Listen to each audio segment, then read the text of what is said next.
Hello, everybody. I would like to welcome you at our webinar on pros and cons of single versus multi-org strategy for your business needs.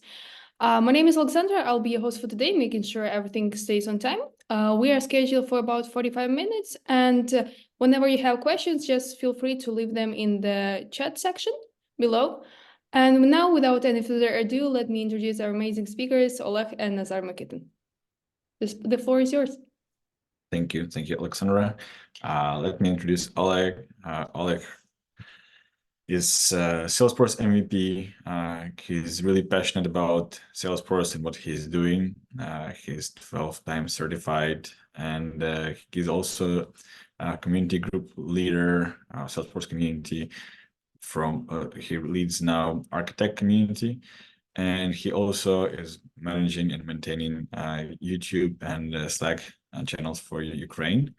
So Oleg, thank you for being here today. Hi, everyone. We are excited to be here today with you all and talk about multi and single org strategy, and we hope to help your business to grow. So I would like to introduce Nazar. He is a real trailblazer. He is founder of Red Tech, and he is a CEO. He started his career in 2011 as a Salesforce developer, and now running a big company of 120 people and more. He inspired me. He's my older brother, actually, and he inspired me to be in the Salesforce ecosystem. And now I'm architect and doing a lot of things, but following Nazar's path and following past a lot of great trailblazers in the ecosystem. Nazar is also active certification trailblazer. He passed like 3 certification in TDX and Dreamforce on site with big group of people.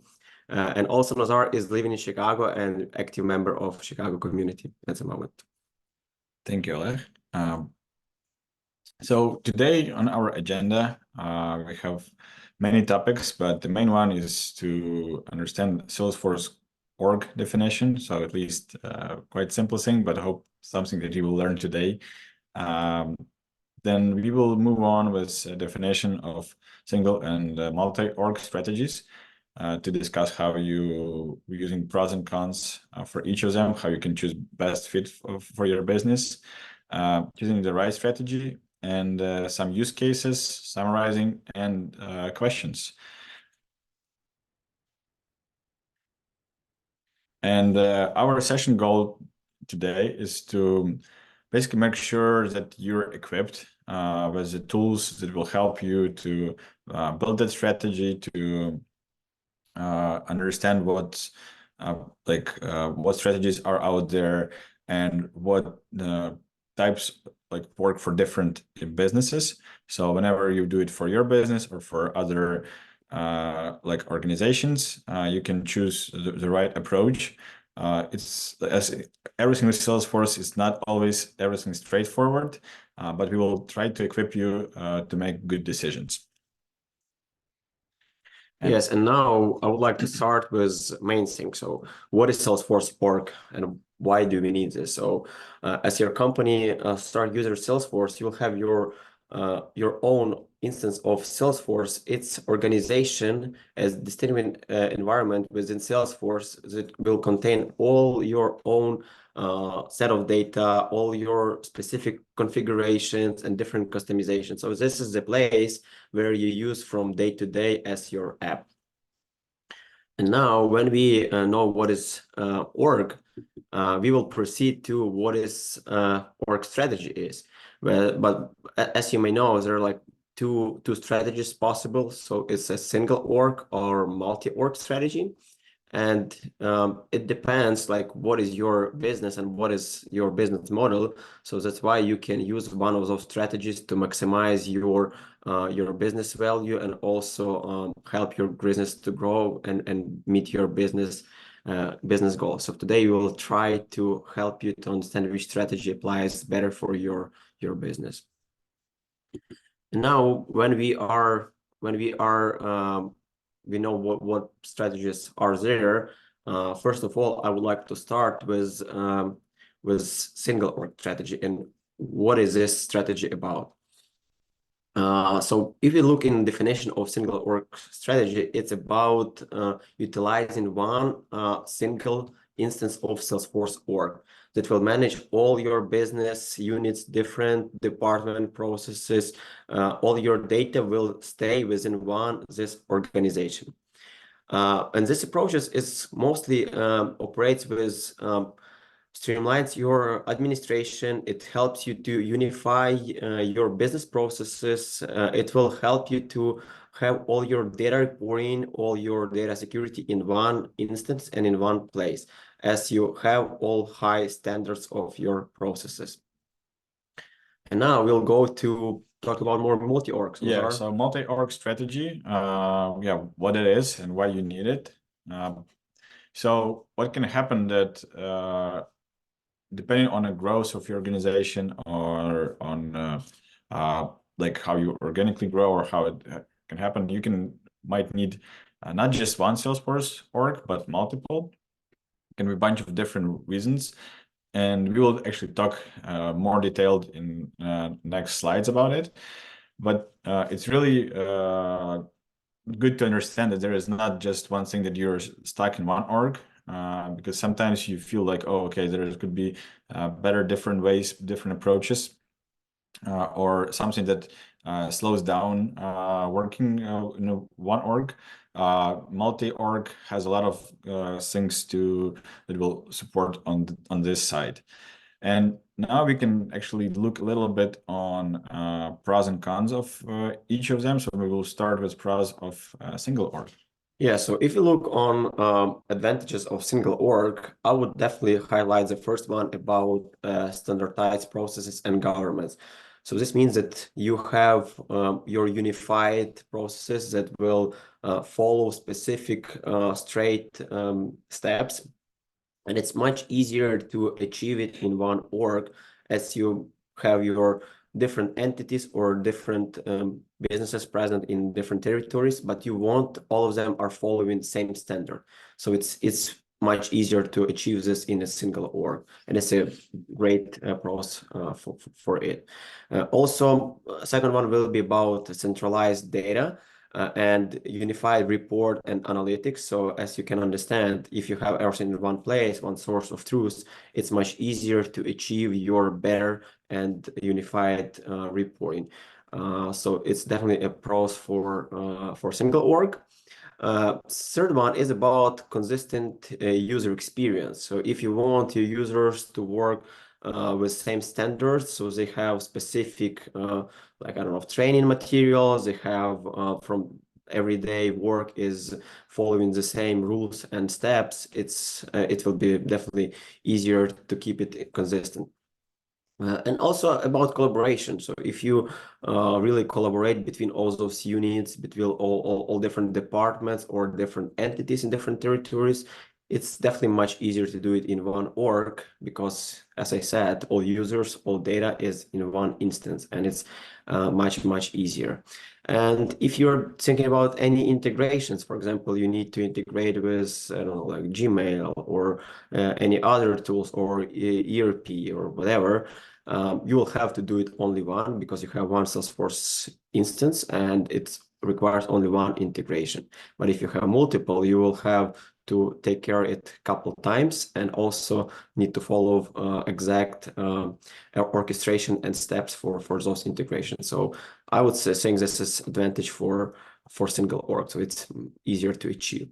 And most of the time it's cost effective too, because you are having like one license, you don't maintain two different orgs. That is also harder or on team perspective, on like development, release management, and different things that comes with multiple org, because it will multiply your expenses too most of the time.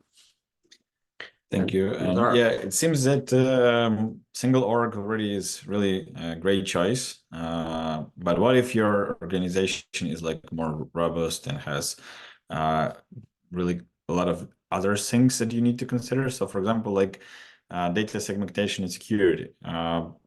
So basically it's pretty easy here because if you have them in different orgs, means that whoever doesn't have access to that to the others organizations, Salesforce organizations, they will not have access to those. And when you will start creating profiles, roles, different sharing rules. It will also be easier to do that in different orgs as they are smaller, and not to do that in a big, like huge organization where this can be a lot of complex settings that you will have to do. Customization and autonomy. Well, I really compare this every time to bus and cars. If you need to go to point like A, B, C, D, to get to point D, you need to go through all of them on a bus, wait for others to get off the bus, and it can be slower, but definitely much more efficient on using like cost efficiency, but it will take more time. For autonomy, you can buy separate cars and go to those points, which is, yes, might be a bit more expensive, but depends how much cost your time and time of your organization. So that if you're losing that time, could be that somebody is already doing some other things, and which you want to actually go faster there. So if you have those resources, that could be your work and way to do it. Also for scalability and performance, when we talk about really big Salesforce organizations, it becomes harder to develop or implement new features, new things. And it can also slow down if you do customize your Salesforce organizations. We know that there can be cases that slows down not just building something new, but also the way the pages load, or because of volumes of data can be slower. And also it can streamline the business processes instead of making sure like that each business unit or each part of each region, if they have something different that you have to make sure that it works for everybody, you can create a separate rule, separate automations for each of them to make sure that business processes are really like tailored for them. And compliance or regulatory requirements, depending on where your company is located, you might have some regulatory requirements, and which takes a lot of efforts to do it right, especially if you need to store data at some place or other way. And also on development and testing, if you have separate teams working on separate tasks with separate orgs that are not connected, a lot easier, but if they are connected, might be a bit more complicated and taking a longer time. And each org has its own limits. Yes, we all try to stay within the Salesforce limits, but we understand that sometimes can be challenging, and especially for bigger organizations, for enterprise, there could be cases where you hit those limits. Now we would like to basically compare some of those things we already spoke about, but explain which will be better to do or easier to do in single org strategy, and which part will be. So those considerations we recommend when you're doing those decisions to make sure that you go through them and understand what's easier, what's harder to do. So this table will definitely help you to understand where to start. And yeah, some of them will just recap and quickly stop on like integrations. I already covered it in the previous slide, so it's easier and no needed for single org, but it will require extra work and extra investments in multi-org. Yeah, so tailored experience could be that it's hard to make sure that everybody gets what they need in a single org, especially for enterprise. If you have multiple orgs, you can adjust it to the needs of each business unit or each region. And if you talk about identity and access management, so it's much easier to achieve in single org because it's already like one instance, and you can configure different as a single sign-on just to one org. But if you have multi-org, you'll need access to different environments, you will need to connect between them and configure single sign-on, so that will require again extra configurations. For data governance, especially in large organizations, can be easier within one org because you create different Salesforce security rules within org. You need to match them between different orgs, especially when people have access to different Salesforce organizations. There are tools that Salesforce actually provides for that, and we will talk about them a bit later. Yeah, and same with the data duplication management. So it's much easier to set up in a single org because there are some tools that are out of the box and you have one source of truth for your data. So it's much easier. With multi-org, it's require additional integration and additional rules, how data is flying out from one place to another and how it's integrated and what is your source of truth for different pieces of data. So it will be a bit harder, but it's possible too. Yeah, if there is some case that you don't want to share data within your one business unit, especially like if it's different companies that have that could be that just acquired or they shouldn't have access. If they have separate orgs, it's just not possible to get access. But there can be case that somebody created some rule and open up data which shouldn't be shown to the others in within one single org.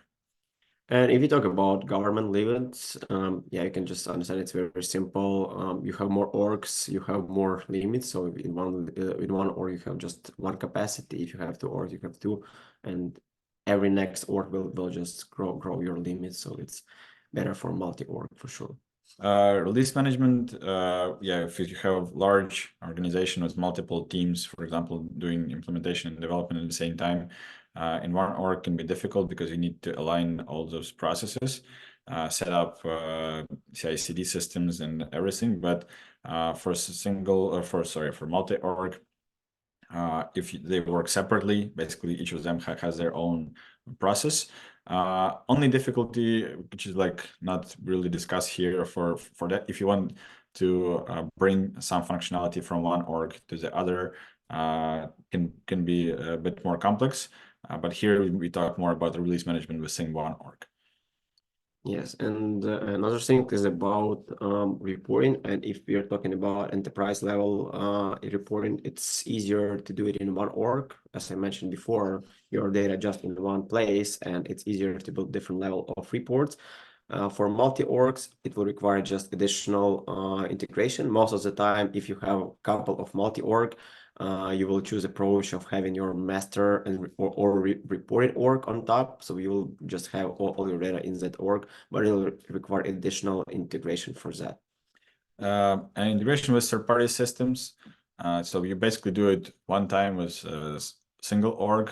You have to do each time for each org with multi-org, but you also can use MuleSoft, like middleware, if it's more complex, to make sure you orchestrate that.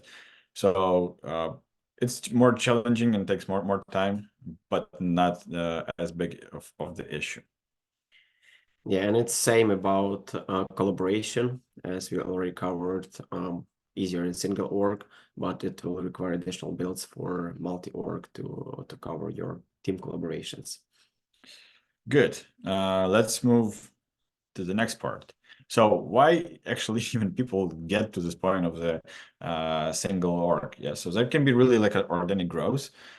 Your one sales team grows really fast, and you get service center, like contact center, and other parts which just growing, and they can grow in different regions. And then could be that they also decided, because of the company policies, they just decided themselves that they will acquire or start their own Salesforce orgs.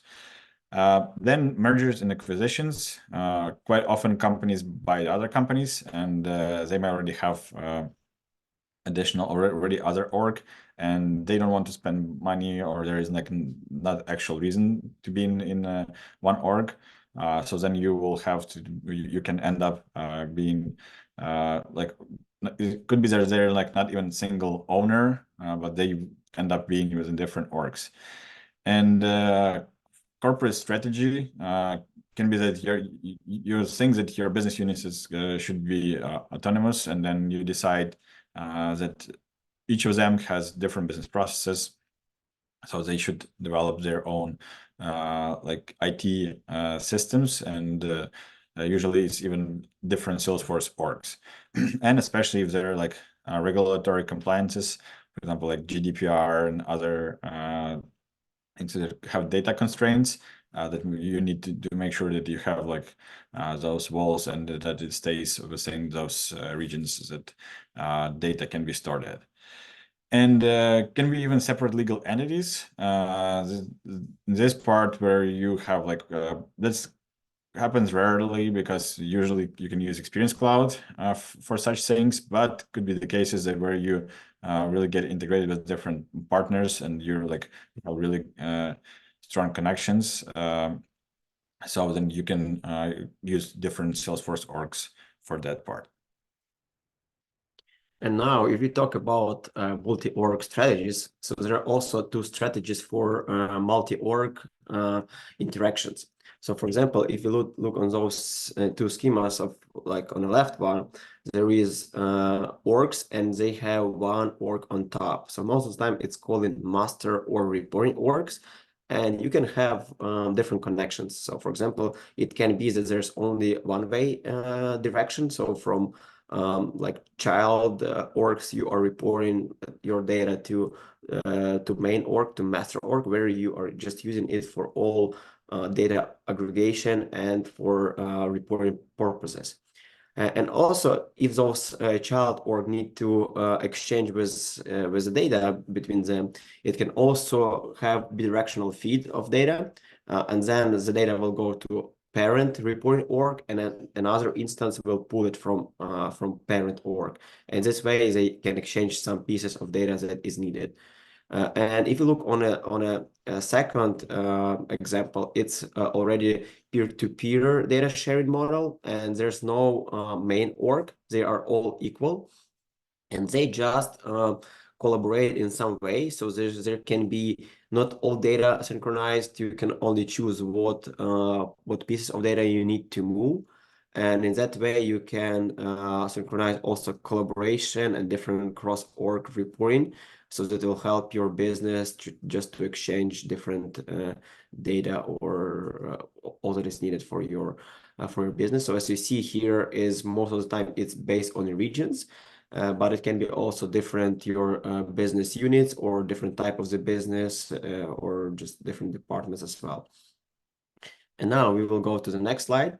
And here we will talk about what is common in this approach.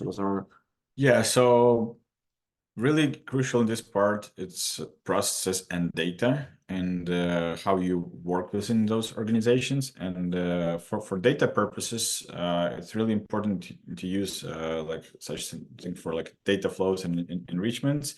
And there's different ETL tools, some like MuleSoft, Informatica, Jitterbit.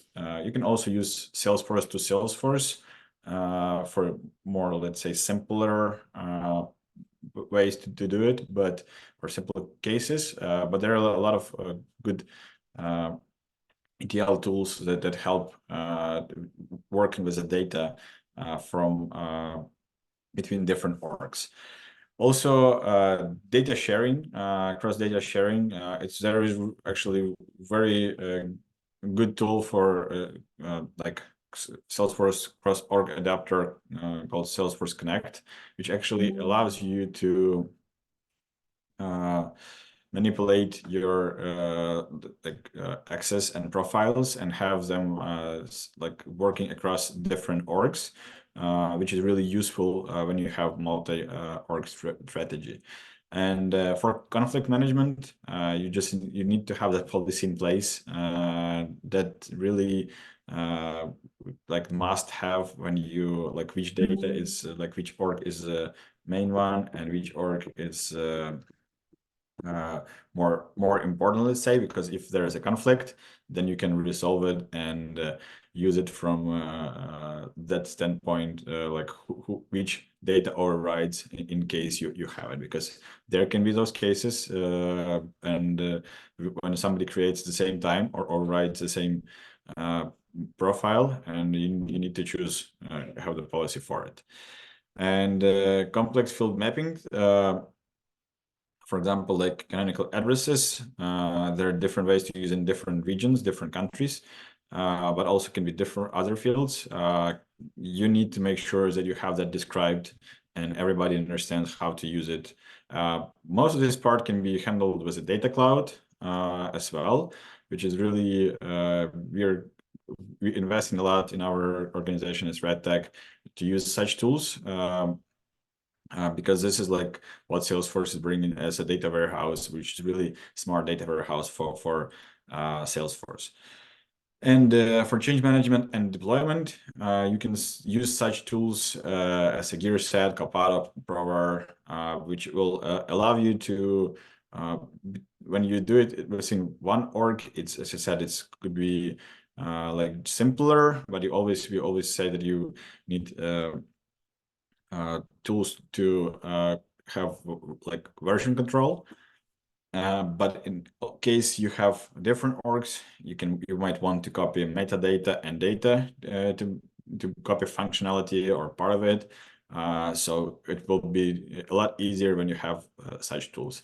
And for error monitoring, there are tools like Pharos that can help you to, when you have multiple orgs, to really understand, because that can be something that's going wrong in one org, which is actually being is caused by a thing that happens in the other org, and you need to focus on that.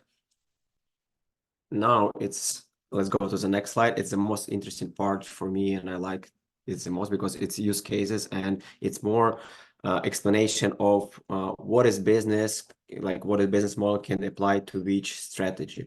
And here we have a great research by MIT. It's like from 2007, but it's still actual for today. And we have two lines here, like vertical line, it's about business process integration. So it means more about data integration, that it means like your data is very integrated in one place.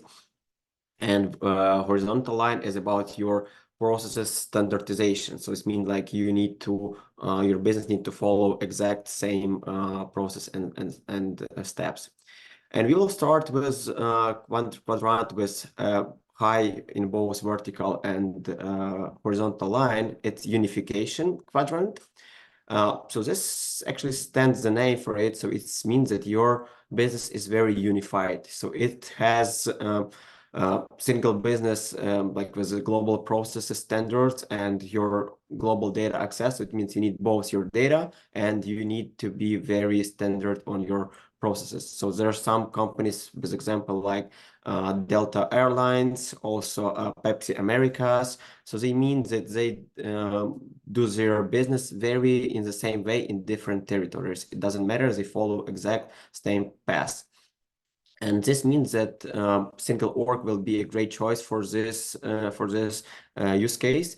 So that's why they can achieve also standardization and data management. And if you look in another quadrant, it's about replication. So it means that it doesn't require a lot of data access, but it really very important to have those business standards. They need to be the same.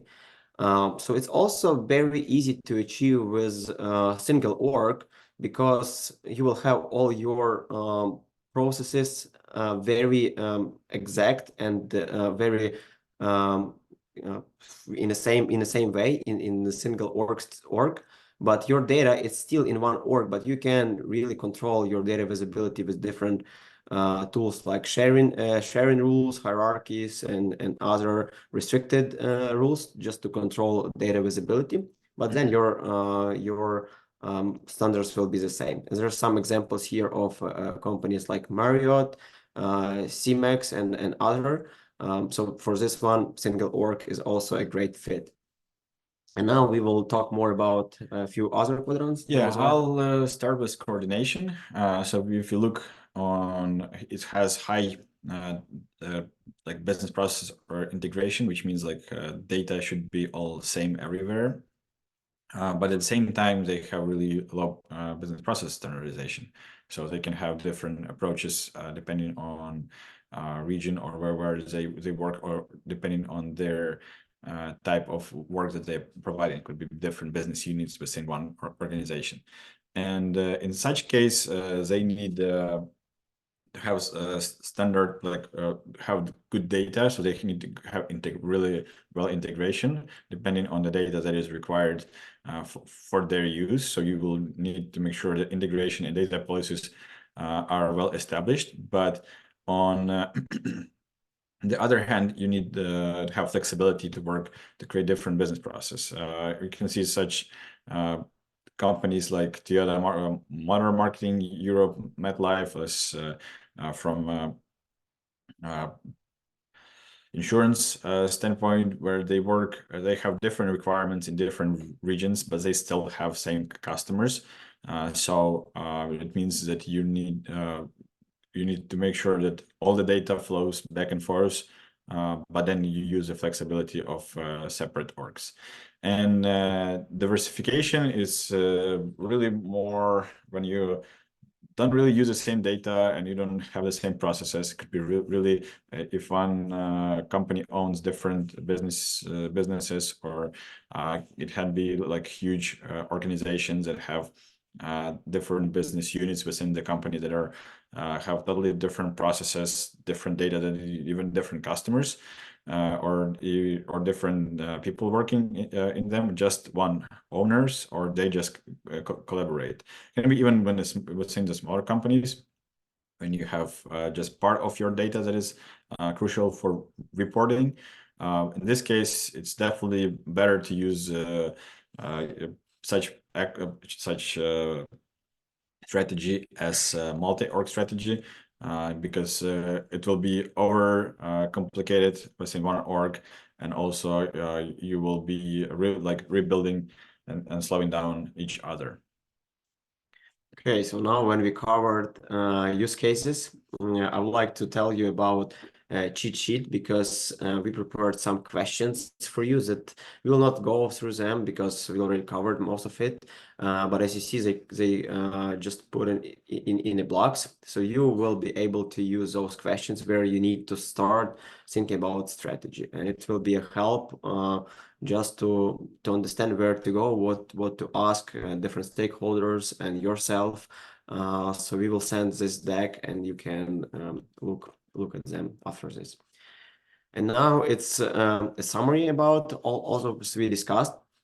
So as you see, choosing org strategy, it can be very crucial and very important for your business, as choosing the right strategy, it can really help you to grow and scale up.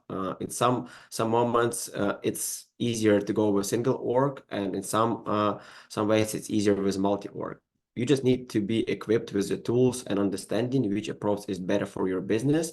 And you also need to evaluate what is your future plans for your business, what is your scalability plans, what is your data management needs, what is your budget, what is your IT resources. So all of this is very important when you are choosing the strategy. And also, I want to tell that it doesn't mean you always need to know upfront what is your strategy. It can also change in the future. So you can start with a single org right now, and then in a few years down the line, you see, oh, I see we are growing. We have a separate unit, separate department. Maybe it makes sense just to split the data and to split the process. So then we can just have one more multi-org. Or sometimes there's a company started with multi-org, but then they change in their data models. They see, hey, seems we are operating in a different way, but those two units are really need to focus on same customer service, same customer sales process. So maybe we need just to unify these two business units and bring everything into a single org. This is also possible, and we had those cases that we migrated from multi-org into a single org. So I just want to say that it's just important to understand what is your goals. Then you can maximize your benefits, and it will require just a lot of different stakeholders, different consideration about change management and your future of optimization, just to choose the right strategy. And here at RedTech, we always around just to help our customers to choose a strategy, to implement the strategy, and just support and help in the future to keep maintaining it. So I also want to share with you with some useful links that is really, it was a big help for me personally to learn more about those two strategies. So first one was about from Salesforce developers blog by Greg Cook, and it was really well described about enterprise architecture. So I would suggest you to check this one. It's really great article and really helps a lot. And second one is about a video from Salesforce Architect. And there you can really check a good video from Salesforce. It's by Erica Bell and Suzanne Bernal Gomez. They covered really great and like all those use cases and different ways how can be applied to the business. So please be sure to check those articles if you need to have more information. And now we have some time for Q&As, right? Yeah, I want to thank everybody for staying with us and joining. Before we jump to the questions, if there are some questions that we wouldn't answer today or have not enough time, I'll be glad, or send us over. And if they come up later for you, just send us a message and we'll gladly work on those. Okay, so there are some in the chat. Let's quickly look into it. So the question is, did you have experience with implementing multi or single org strategies?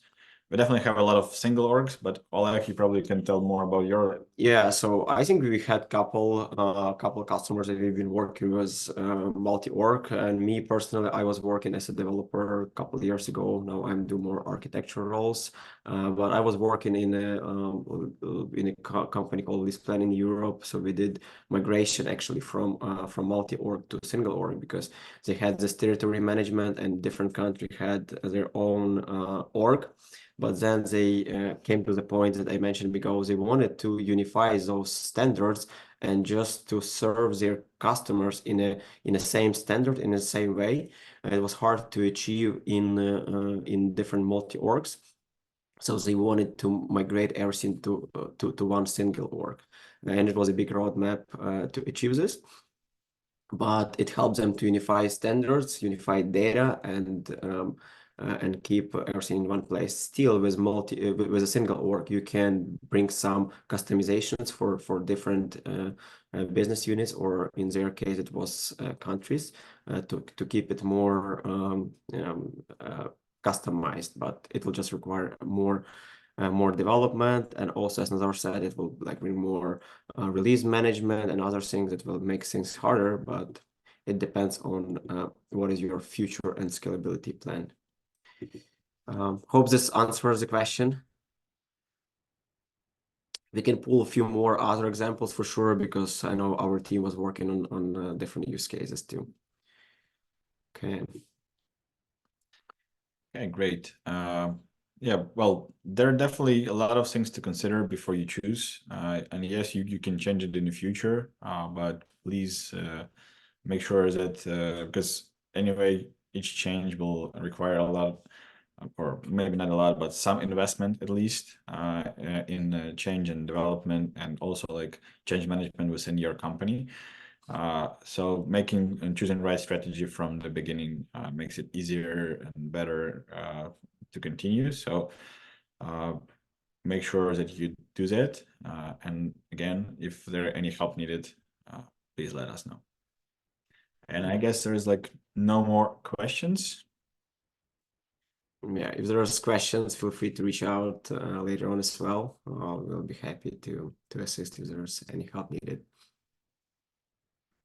Thank you, Oleg. Thank you, Nazar, for such an amazing webinar, and have a wonderful rest of your day. Thank you for sharing your experience. Thank you all for joining. Have a great rest of the day. Thanks everyone for attending, and it was great to see you. Bye-bye. Forward. Bye-bye. Bye for now.